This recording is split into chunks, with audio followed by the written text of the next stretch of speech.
माणिकराव कोकाटेंना हायकोर्टाकडून काहीसा दिलासा। कोकाटेंना 1 लाखांच्या जात मुचलक्यावर जामीन मंजूर। सदनिका लाटल्याप्रकरणी तुर्तास जेलमध्ये जावं लागणार नाही।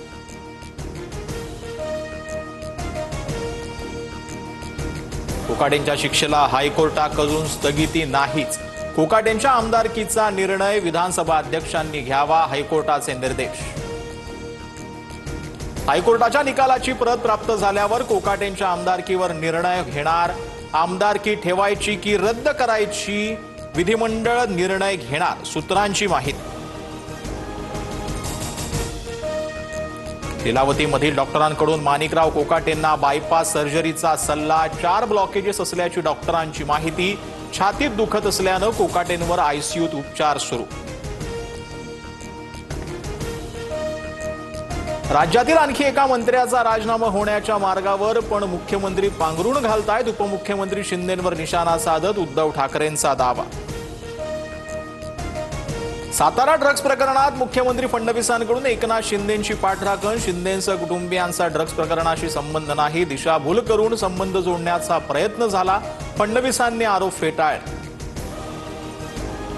सातारा ड्रग्ज प्रकरणी ठाकरेंच्या खासदारांचं अमित शहांना पत्र। छापा टाकलेल्या जागेजवळच एकनाथ शिंदेंच्या भावाचं रिसॉर्ट, तिथून ड्रग्ज फॅक्टरीत जेवण जायचं आरोप करत शिंदेंच्या राजीनाम्याची पत्रातून मागणी। पत्र पाठवण्यापेक्षा ठाकरेंनी शहांच्या पायाजवळ येऊन बसावं। शहांच्या चरणाशी कोणी आलं तर ते निर्णय घेतील, आशिष शेलारांची उद्धव ठाकरेंवर टीका। राष्ट्रवादीच्या बैठकीनंतर अजित पवार आणि सुनील तटकरे फडणवीसांच्या भेटीला। 28 महापालिकांचा आढावा घेतल्यानंतर युती संदर्भात फडणवीसांशी चर्चा। काँग्रेसचे प्रभारी रमेश चेन्नीथला उद्या महाराष्ट्र दौऱ्यावर। मुंबई काँग्रेस आणि प्रदेश काँग्रेसचा आढावा घेणार, आगामी पालिका निवडणुकांबाबत भूमिका मांडणार। जागा वाटपामुळे ठाकरे बंधूंच्या युतीची घोषणा अडली। माहीम, विक्रोळी आणि शिवडीतील जागा वाटपाबाबत पैस, तर ठाकरेंची शिवसेना त्यांच्या कोट्यातून राष्ट्रवादीला जागा देणार, सूत्रांची माहिती। नगरपालिका निवडणुकांसाठी प्रचाराचा आज अखेरचा दिवस। 23 नगरपरिषदा, नगरपंचायतींसाठी उद्या मतदान, तर रविवारी निकाल लागणार।